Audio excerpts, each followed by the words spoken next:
Journal entry. Preparing Angelo. We spent part of the next morning walking around the grounds, looking at the beautiful gardens and landscaping.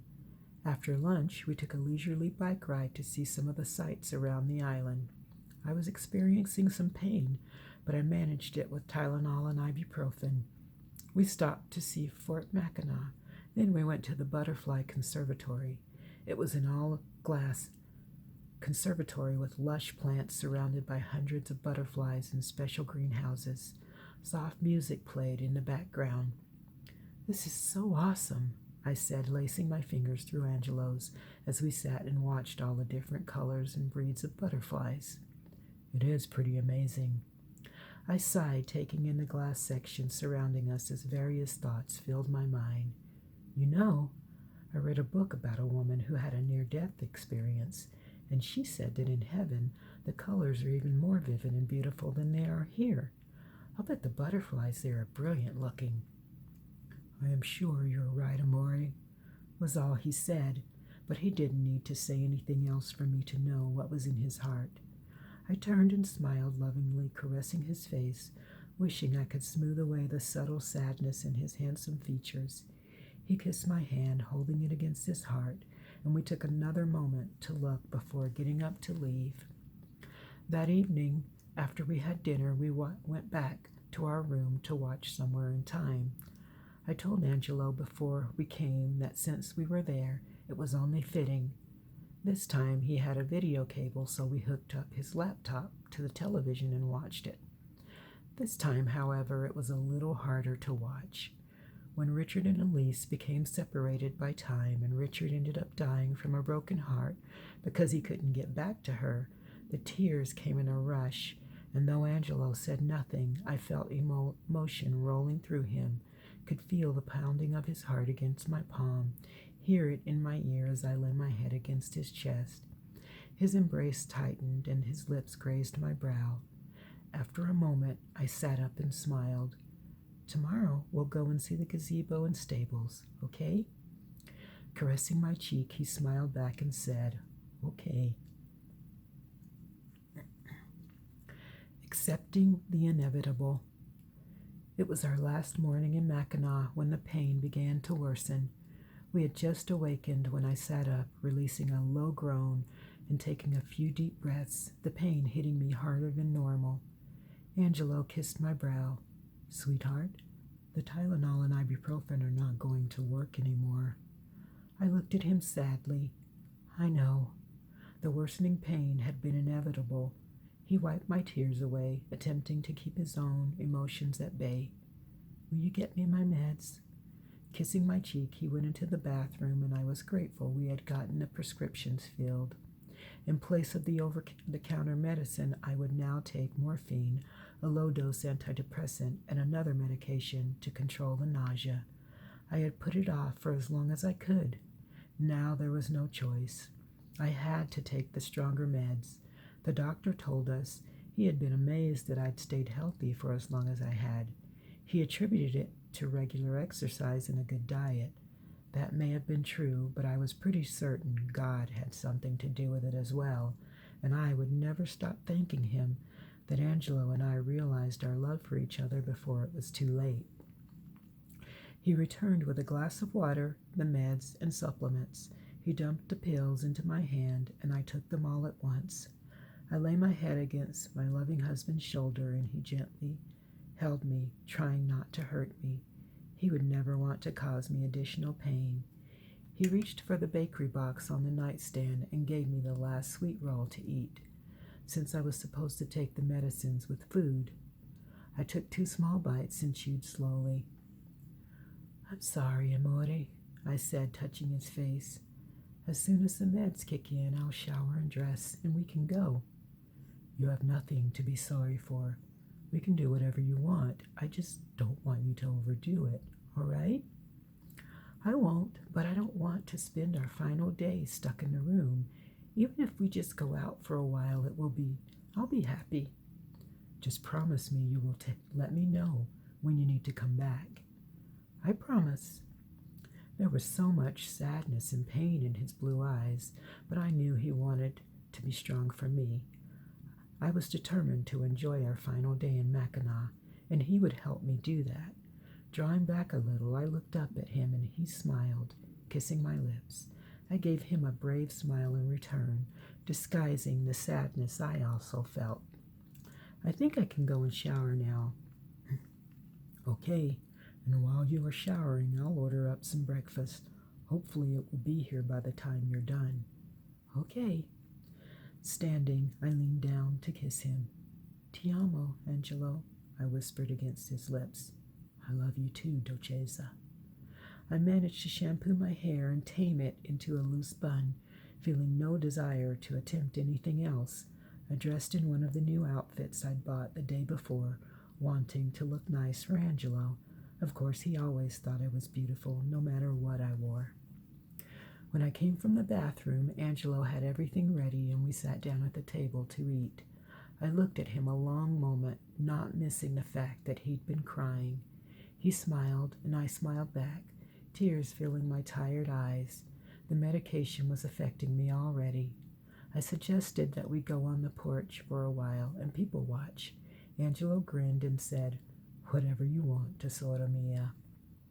Taking a seat in a row of white rockers on the porch, we did sit and people watch for a while. The view of the sea from where we sat was incredible. We held hands and silently enjoyed the soft morning sounds. Yawning, I said, "I think we need to get up before I fall asleep." "All right," Angelo said, standing and helping me up. "Let's go and browse the gift shop once more." In the little shop, Angelo purchased a Grand Hotel music box for me. It was a replica of the one Elise owned in the movie, and when you opened the lid, it played the beautiful Rachmaninoff theme from the movie. I, in turn, bought him a replica of the pocket watch Elise gave to Richard. On the face was a picture of the two lead characters. "Thank you for this," I said, kissing him. I hugged the package containing the music box, so excited to have it. "Thank you for an amazing honeymoon." I gave him a loving smile. "I feel like Elise, and you're my Richard." "Thank you for the watch and for marrying me." He pressed a hand to my cheek, and I doubt Richard could love Elise any more than I love you. I wrapped my arm around his waist and we stood holding one another. I wished so much that I could find the words to tell him exactly what he meant to me. We went back to our room and I lay down to rest for a while. Angelo curved himself around me, drawing my body protectedly against his, and napped with me. Later, when we awakened, we ordered dinner in and began to pack. By the time our meal arrived, I needed to take more pain medication. As we ate, we undressed and got into bed, deciding to leave the rest of the packing until the morning. Angelo held me for a while and we talked. He lightly ran his fingers across the scar on my arm from the burn I'd gotten as a child. "I probably should have had something done to it," I said, raising my eyes to his. "I'm glad you didn't." He raised my arm to his lips and kissed the scar. "It is a part of you and I wouldn't want you to change it." I smiled. I can still remember the day a little. I vaguely remember getting the burn, but I do clearly remember trying to wake my mother up. Then you were there, and you made everything better. You always made everything better. Angelo was quiet, lost in thought, and I could almost see what he was thinking. He and Suzanne had been arguing that day before coming for me. Years later, he told me why. My eyes began to burn, my vision of his face blurring. "I'm so sorry that I can't give you a child, Angelo." "Don't be sorry," he said, brushing his lips over my temple. "You are enough. But when I'm gone, I will have my memories of you, and I will look forward to the day we can be together again." "We will be together again." Swallowing hard, he softly said, "We will." Promises and vows. I slept through much of the plane ride home, waking every now and then to find him looking at me intently, deep love in his eyes reaching into my heart, overwhelming me and making me want to weep. I returned his gaze for as long as I could before drifting off to sleep again. On our way to the house, Angelo stopped by the hotel restaurant. Too tired to go in with him, I waited in the car while he ordered some of my favorite soup and sandwiches to go. When we made it home, I went up and changed into my gown while he bought everything inside. I came down and we ate the meal. Then we unpacked and put everything away.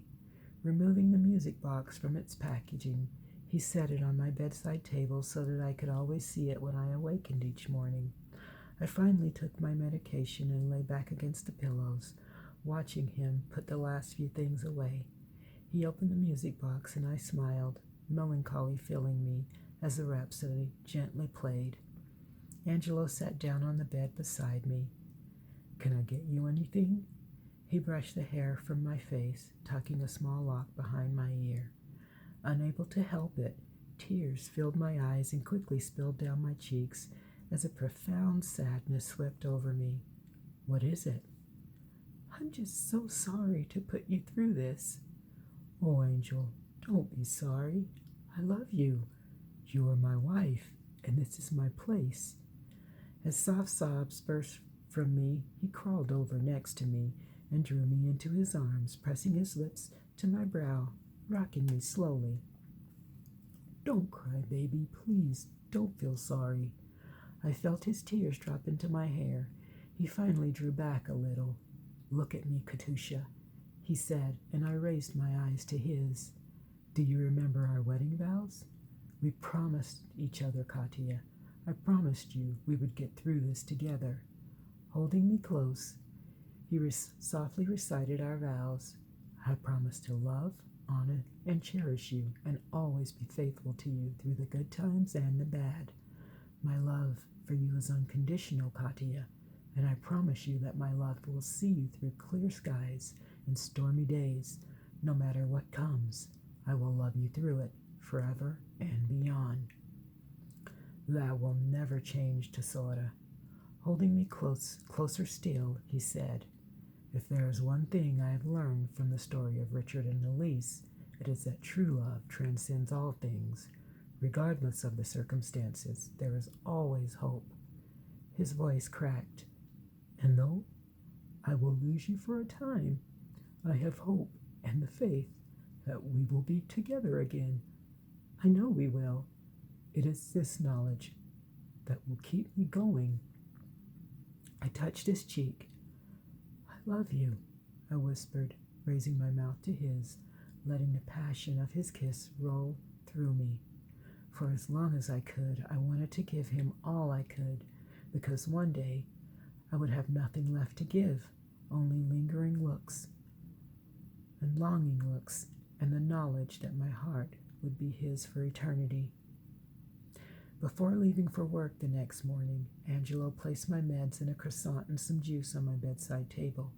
He talked with me for a few minutes and reluctantly kissed me goodbye. Feeling the pain slowly coming on, I took the medication with the juice, ate half the croissant, and lay in bed until the pain began to relent.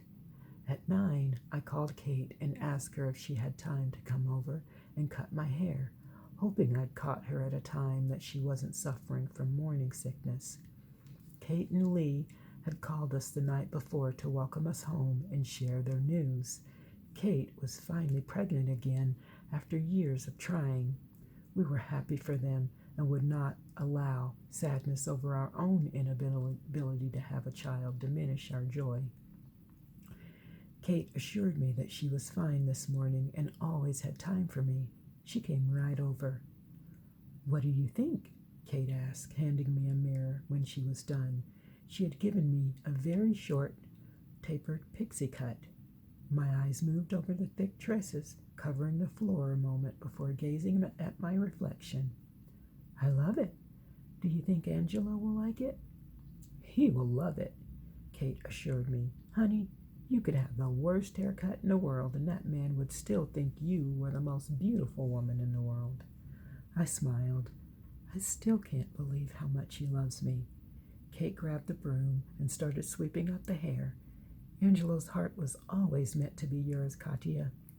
How thankful I was for that. Blinking tears away, I nodded, brushing a hand over my short hair. Thank you, Kate. You're welcome. She tied a small ribbon around a thick lock of the hair and handed it to me. Keep this for Angelo. Giving Kate a watery smile, I accepted the hair. I would place it in a small keepsake box I had brought back from our honeymoon.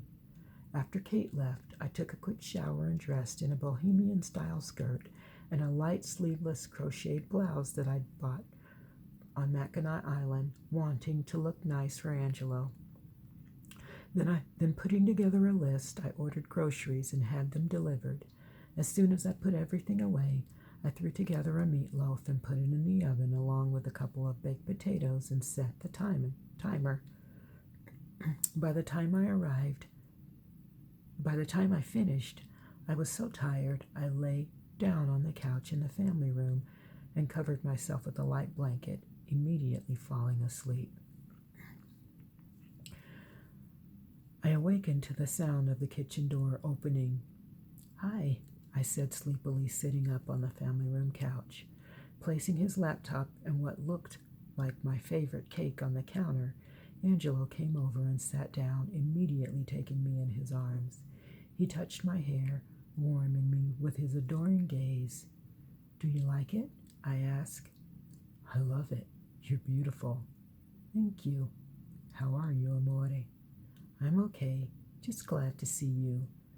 Pressing a kiss to my lips, he murmured, I'm glad to be home again. Now that I'm with you, all is right with the world. I grinned and kissed him again, and I let my hands get lost in his hair. I pressed myself against him as his embrace tightened gently. Heat, desire, and need rolled through me, slowly rising in intensity. Angelo, I whispered, parting my mouth from his and looking into his eyes. The desire I saw in them mirrored mine. Are you sure? I nodded, a coy smile curving my lips. What about dinner? It can wait. I drew his head down, claiming his lips again, then moved my mouth over his jaw. As my lips lightly glided to his neck, he groaned. See, Bella, it can. The pain that seized me in the middle of the night was intense, and I gasped, curling myself into a ball. Katia? Came Angelo's voice, but I couldn't answer him. He turned on the lamp and rubbed my back. Baby, I'll get your meds. I groaned. It hadn't been that long since I took the last dosage. The doctor had instructed me to increase the amount, but I'd tried to hold off doing that. It seemed now I would have no choice. When Angelo returned, I slowly sat up, unable to stop the tears. His eyes filled as he handed me the pills, and I took them. He urged me to lie back down with my back to him, and he gently rubbed my back, pressing a kiss against my shoulder. His touch was soothing, and combined with the meds, the pain slowly began to relent. He said nothing, he just continued his gentle ministrations, but what he did not say carried a loud echo. Talk to me, Angelo, I softly prompted. Tell me what you're thinking. I heard him sniffle, and it was a full minute before he answered.